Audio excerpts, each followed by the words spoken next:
हरे कृष्णा। युधिष्ठिर महाराज पूछते हैं, पितामह, यदि व्रतधारी विप्र किसी ब्राह्मण की इच्छा पूर्ण करने के लिए उसके घर श्राद्ध का अन्न भोजन कर ले तो इसे आप कैसा मानते हैं? अपने व्रत का लोप करना उचित है या ब्राह्मण की प्रार्थना अस्वीकार करना? भीष्म जी ने कहा, युधिष्ठिर, जो वेदोक्त व्रत का पालन नहीं करते वे ब्राह्मण की इच्छा पूर्ति के लिए श्राद्ध में भोजन कर सकते हैं, किंतु जो वैदिक व्रत का पालन कर रहे हों वे किसी के अनुरोध से श्राद्ध का अन्न ग्रहण करते हैं तो उनका व्रत भंग हो जाता है। युधिष्ठिर महाराज बोले, पितामह, साधारण लोग जो उपवास को ही तप कहते हैं उसके संबंध में आपकी क्या धारणा है, मैं ये जानना चाहता हूँ। वास्तव में उपवास ही तप है या उसका कोई और स्वरूप है? भीष्म जी ने कहा, राजन, जो लोग 15 दिन या 1 महीने तक उपवास करके उसे तपस्या मानते हैं वे व्यर्थ ही अपने शरीर को कष्ट देते हैं। वास्तव में केवल उपवास करने वाला ना तपस्वी है ना धर्मज्ञ। त्याग का संपादन ही सबसे उत्तम तपस्या है। ब्राह्मण को सदा उपवासी अर्थात व्रतपरायण, ब्रह्मचारी, मुनि और वेदों का स्वाध्यायी होना चाहिए। धर्म पालन की इच्छा से उसको स्त्री आदि कुटुंब का संग्रह करना चाहिए, विषय भोग के लिए नहीं। ब्राह्मण को उचित है कि वह सदा जागृत रहे, मांस कभी ना खाए, पवित्र भाव से सदा वेद का पाठ करे, सदा सत्य भाषण करे, इंद्रियों को संयम में रखे, उसको सदा अमृताशी, विघसाशी और अतिथि प्रिय तथा सदा पवित्र होना चाहिए। युधिष्ठिर महाराज ने पूछा, पृथ्वीनाथ, ब्राह्मण कैसे सदा उपवासी और ब्रह्मचारी होवे? भीष्म जी कहते हैं, युधिष्ठिर, जो मनुष्य केवल प्रातःकाल और सायकाल ही भोजन करता है, बीच में कुछ नहीं खाता, उसे सदा उपवासी समझना चाहिए। जो केवल ऋतुकाल में धर्म पत्नी के साथ सहवास करता है वह ब्रह्मचारी ही माना जाना चाहिए। सदा दान देने वाला पुरुष सत्यवादी समझने के योग्य है। जो मांस नहीं खाता वह अमांसपशी होता है और जो सदा दान देने वाला है वह पवित्र माना जाता है। जो दिन में कहीं सोता वह नहीं सोता और सदा जागने वाला माना जाता है। युधिष्ठिर, जो सदा भृत्यों को और अतिथियों को भोजन कर लेने के बाद स्वयं भोजन करता है उसे केवल अमृत भोजन करने वाला अमृताशी समझना चाहिए। जब तक ब्राह्मण भोजन नहीं कर ले तब तक जो अन्न ग्रहण नहीं करता वह मनुष्य अपने द्वारा उस व्रत के द्वारा स्वर्गलोक पर विजय पाता है। नरेश्वर, जो देवताओं, पितरों, आश्रितों को भोजन कराने के बाद बचे हुए अन्न से भोजन करता है उसे विगसाशी कहते हैं। उस मनुष्य को ब्रह्मधाम में अक्षय लोकों की प्राप्ति होती है और गंधर्वों सहित अप्सराएं उसकी सेवा में उपस्थित होती हैं। जो देवताओं और अतिथियों सहित पितरों के लिए अन्न का भाग देकर स्वयं भोजन करता है वे इस जगत में पुत्र पौत्रों के साथ रहकर आनंद भोगता है और मृत्यु के पश्चात उसे परम उत्तम गति की प्राप्ति होती है। युधिष्ठिर महाराज ने पूछा, पितामह, लोग ब्राह्मण को नाना प्रकार की वस्तुएं दान करते हैं, दान देने और दान लेने वाले पुरुषों में क्या विशेषता होती है? भीष्म जी ने कहा, राजन, जो ब्राह्मण साधु अर्थात उत्तम गुण आचार वाले पुरुष से तथा असाधु अर्थात दुर्गुण और दुराचार वाले पुरुष से दान ग्रहण करता है उसमें सदुपगुणी सदाचार वाले पुरुष से दान लेना अल्प दोष है, किंतु दुर्गुण और दुराचार वालों से दान लेने वाला पाप में डूब जाता है। भरत, इस विषय में राजा वृषादर्भी और सप्तऋषियों के संवाद में एक प्राचीन इतिहास का उदाहरण दिया जाता है। एक समय की बात है, कश्यप, अत्रि, वशिष्ठ, भरद्वाज, गौतम, विश्वामित्र, जन्मदग्नि और पतिव्रता देवी अरुंधति, ये सब लोग समाधि के द्वारा सनातन ब्रह्मलोक को प्राप्त करने की इच्छा से तप करते हुए पृथ्वी पर विचर रहे थे। इन सब की सेवा करने वाली एक दासी थी जिसका नाम था गंडा। वह पशुसख नामक एक शूद्र के साथ ब्याही गई थी। पशुसख भी इन्हीं महर्षियों के साथ रहकर इनकी सेवा करता था। कुरुनंदन, एक बार पृथ्वी पर दीर्घ काल तक वर्षा नहीं हुई जिससे अकाल पड़ जाने के कारण सारा जगत भूख से पीड़ित रहने लगा। लोग बड़ी कठिनाई से अपने प्राणों की रक्षा करते थे। पूर्व काल में शिबी के पुत्र शैव्य ने किसी यज्ञ में दक्षिणा के रूप में अपना एक पुत्र भी ऋतविजों को दे दिया था। उस दुर्भिक्ष के समय वह अल्पायु राजकुमार मृत्यु को प्राप्त हो गया। वे सप्तऋषि भूख से पीड़ित थे, इसलिए उस मरे हुए बालक को चारों ओर से घेर कर खड़े हो गए। तब वृषाधर भी बोले, प्रतिग्रह ब्राह्मण के लिए उत्तम वृत्ति नियत किया गया है। तपोधन, प्रतिग्रह दुर्भिक्ष और भूख के कष्ट से ब्राह्मण की रक्षा करता है और पुष्टि का उत्तम साधन है। अतः मेरे पास जो धन है उसे आप स्वीकार कर लें, क्योंकि जो ब्राह्मण मुझसे याचना करता है वह मुझे बहुत प्रिय लगता है। मैं आप लोगों में से प्रत्येक को 1000 खच्चरियाँ देता हूँ और सभी को सफ़ेद रौं वाली शीघ्रगामिनी एवं ब्याई हुई गौहें देने को मैं उद्यत हूँ। साथ ही एक कुल का भार वहन करने वाले 10,000 भारवाहक सफ़ेद बैल भी मैं आपको दे रहा हूँ। इतना ही नहीं, मैं आप सब लोगों को जवान, मोटी, ताजी, पहली बार की ब्याई हुई, स्वेच्छा, अच्छे दूध स्वभाव वाली श्रेष्ठ और दुधारू गायें भी देता हूँ। इसके साथ इनके सिवा अच्छे अच्छे गांव, धान, रस, जौ, रत्न और भी बहुत सी अनेक दुर्लभ वस्तुएं प्रदान करता हूँ।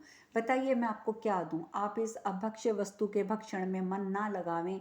कहिए आपके शरीर की पुष्टि के लिए मैं क्या दूँ? ऋषि बोले, राजन, राजा का दिया हुआ दान ऊपर से मधु के समान मीठा जान पड़ता है, परंतु परिणाम में भयंकर विष के समान भयंकर होता है। इस बात को जानते हुए भी आप क्यों हमें प्रलोभन में डाल रहे हैं? ब्राह्मणों का शरीर देवताओं का निवास स्थान है, उसमें सभी देवता विद्यमान रहते हैं। यदि ब्राह्मण तपस्या से शुद्ध और संतुष्ट हो तो वह संपूर्ण देवताओं को प्रसन्न कर सकता है। ब्राह्मण दिन भर में जितना तप संग्रह करता है उसको राजा का दिया हुआ दान वन को दग्ध करने वाली दावानल की भांति नष्ट कर डालता है। राजन, इस दान के साथ ही आप सदा सकुशल रहें और ये सारा दान आप उन्हीं को दें जो आपसे इन वस्तुओं को लेना चाहता हो। ऐसा कह के वे दूसरे मार्ग को चल दिए। तब राजा की प्रेरणा से उसके मंत्री वन में गए और गूलर के फल तोड़कर उन्हें देने की चेष्टा करने लगे। मंत्रियों ने गूलर तथा दूसरे दूसरे वृक्षों के फल तोड़कर उनमें स्वर्ण मुद्राएं भर दी। फिर उन फलों को ले जाकर राजा के सेवक उन्हें ऋषियों के हवाले करने के लिए उनके पीछे दौड़े। वे सभी फल भारी हो गए थे। इस बात को ऋषि अत्रि ताड़ गए और बोले, ये गूलर हमारे योग्य नहीं है। हमारी बुद्धि मंद नहीं हुई है, हमारी ज्ञान शक्ति लुप्त नहीं हुई है। हम सो नहीं रहे हैं, जाग रहे हैं। हमें अच्छी तरह ज्ञात है कि इसके भीतर सुवर्ण भरा है। यदि आज हम इसे स्वीकार कर लेते तो परलोक में इसका कटु परिणाम भोगना पड़ता। जो इहलोक और परलोक में सुख चाहता है उसके लिए ये फल आग्रह हैं।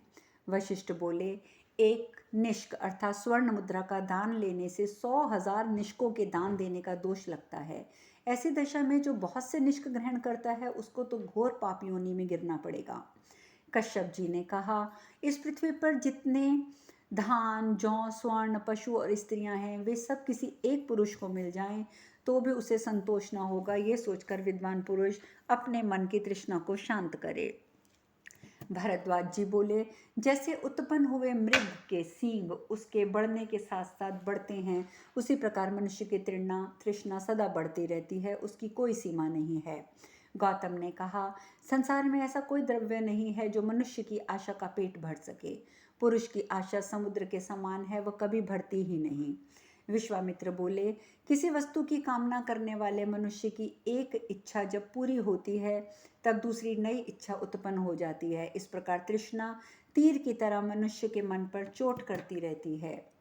अत्रि बोले, भोगों की कामना उनके उपभोग से कभी शांत नहीं होती है, अपितु घी की आहुति पड़ने पर प्रज्वलित होने वाली आग की भांति और भी बढ़ती जाती है। जन्मादग्नि ने कहा, प्रतिग्रह न लेने से ब्राह्मण अपनी तपस्या को सुरक्षित रख सकता है। तपस्या ही ब्राह्मण का धन है। जो लौकिक धन के लिए लोभ करता है उसका तप रूपी धन नष्ट हो जाता है। अरुंधति बोली, संसार में एक पक्ष के लोगों की राय है कि धर्म के लिए धन का संग्रह करना चाहिए, किंतु मेरी राय में धन संग्रह की अपेक्षा तपस्या का संचय करना ही श्रेष्ठ है। गंडा ने कहा, मेरे ये मालिक लोग अत्यंत शक्तिशाली होते हुए भी जब इस भयंकर प्रतिग्रह से के भय से इतना डरे हैं तब मेरी क्या सामर्थ्य है। मुझे तो दुर्बल प्राणियों की भांति इनसे बहुत बड़ा भय लग रहा है। पशु सखा ने कहा, धर्म का पालन करने पर जिस धन की प्राप्ति होती है उससे बढ़कर कोई धन नहीं है। उस धन को ब्राह्मण भी जानते हैं, अतः मैं भी उसी धर्ममय धन की प्राप्ति का उपाय सीखने के लिए विद्वान ब्राह्मणों की सेवा में लगा हूँ। ऋषियों ने कहा, जिसकी प्रजा में कपटयुक्त फल देने के लिए आई है और जो इस प्रकार के फल के ब्याज से हमें सुवर्ण दे रहा है, वह राजा अपने दान के साथ कुशल रहे। भीष्म जी कहते हैं, युधिष्ठिर, यह कहकर उन स्वर्ण युक्त फलों का परित्याग करके समस्त व्रतधारी महर्षि वहां से अन्यंत्र चले गए। जब मंत्रियों ने शैव्य के पास जाकर कहा, महाराज, आपको विदित हो कि उन फलों को देखते ही ऋषियों को संदेह हो गया कि हमारे साथ छल किया जा रहा है, इसलिए वे फलों का परित्याग करके दूसरे मार्ग को चल दिए। सेवकों के ऐसा करने पर वृषाधर्मी को बड़ा कोप हुआ और वे उन सप्त ऋषियों से अपने अपमान का बदला लेने का विचार करके राजधानी लौट आए। वहां जाकर अत्यंत कठोर नियमों का पालन करते हुए वे आवाहनीय अग्नि में अभिचारिक मंत्र पढ़कर एक एक आहुति डालने लगे। आहुति समाप्त होने पर उस अग्नि से एक लोक भयंकर कृत्या प्रकट हुई। राजा वृषधर्मी ने उसका नाम यातुधानी रखा। कालरात्रि के समान विकराल रूप धारण करने वाली वह कृत्या हाथ जोड़कर राजा के पास उपस्थित हुई और बोली, महाराज, मैं आपकी किस प्रकार आज्ञा का पालन करूं? वृषधर्मी ने कहा, यातुधानी, तुम यहाँ से वन में जाओ और जहाँ अरुंधति सहित 7 ऋषि हैं, उनकी दासी का और उस दास का के पति का भी नाम पूछकर उसका तात्पर्य अपने मन में धारण करो। इस प्रकार उन सब के नामों का अर्थ समझकर उन्हें मार डालो। उसके बाद जहाँ इच्छा हो वहाँ चली जाना। राजा की आज्ञा पाकर यातुधानी ने तथास्तु कहकर उसे स्वीकार किया और जहाँ वे महर्षि विचर रहे थे उस वन में चली गई। भीष्म जी कहते हैं, राजन, उस दिन वे अत्रि आदि महर्षि उस वन में फल मूल का आहार करते हुए घूमा करते थे। एक दिन उन महर्षियों ने देखा, एक सन्यासी कुत्ते के साथ वहां विचर रहा है। उसका शरीर बहुत मोटा था। उसके मोटे कंधे, हाथ, पैर, मुख, पेट आदि सभी अंग बहुत सुंदर और सुडौल थे। अरुंधति ने सारे अंगों से हष्ट-पुष्ट हुए उस सुंदर सन्यासी को देखकर ऋषियों से कहा, क्या आप लोग ऐसे नहीं हो सकते? वशिष्ठ ने कहा, हम लोगों की की तरह इसको इस बात की चिंता नहीं है कि आज हमारा अग्निहोत्र नहीं हुआ है और सवेरे और शाम को अग्निहोत्र करना है, इसीलिए ये कुत्ते के साथ खूब मोटा ताजा हो गया है। अत्रि बोले, हम लोगों की तरह भूख के मारे इसकी सारी शक्ति नष्ट नहीं हो गई है तथा बड़े कष्ट से जो वेदों का अध्ययन किया था वह भी हमारी तरह इसका नष्ट नहीं हुआ है, इसीलिए ये बहुत मोटा है। विश्वामित्र ने कहा, हम लोगों का भूख के मारे सनातन शास्त्र विस्मृत हो गया है और शास्त्रोक्त धर्म भी क्षीण हो चला है। ऐसी दशा इसकी नहीं है और ये आलसी केवल पेट की भूख बुझाने में लगा हुआ है और ये मूर्ख है, इसीलिए ये कुत्तों के साथ मोटा हो गया है। जन्मादग्नि बोले, हमारी तरह इसके मन में वर्ष भर के लिए भोजन और ईंधन जुटाने की चिंता नहीं है। कश्यप ऋषि बोले, हम लोगों के 4 भाई हमसे प्रतिदिन भोजन दो कहकर अन्न मांगते हैं, अर्थात हम लोगों को एक भारी कुटुंब में भोजन वस्त्र की चिंता करनी पड़ती है। इस सन्यासी को ये सब चिंता नहीं है। भारद्वाज बोले, इस विवेक शून्य ब्राह्मण बंधु को हम लोगों की तरह अपनी स्त्री से कलंकित होने का शौक नहीं है, इसलिए ये कुत्ते के साथ मोटा हो गया है। गौतम बोले, हम लोगों की तरह इसे 3-3 वर्षों तक कुश की रस्सी में से बंधी हुई 3 लार वाली मेखला और मृग चर्म धारण नहीं करने पड़ते, इसीलिए ये मोटा है।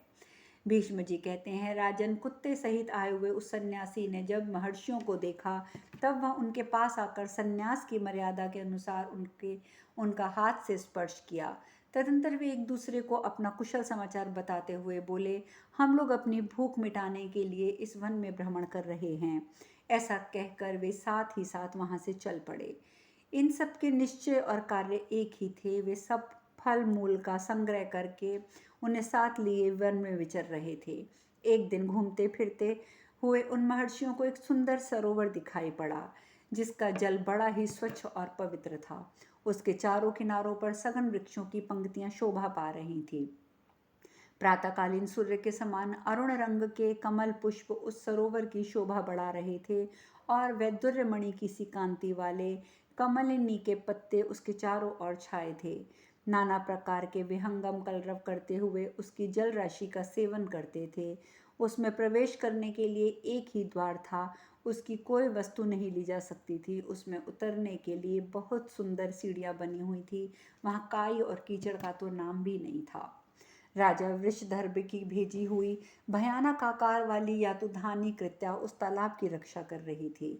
पर पशु सखा के साथ वे सभी महर्षि मृणाल लेने के लिए उस सरोवर के तट पर आए जो उस कृत्या के द्वारा सुरक्षित था। सरोवर के तट पर खड़ी हुई उस यातुधानी कृत्या को, जो बड़ी विकराल दिखाई देती थी, देखकर सब ऋषि बोले,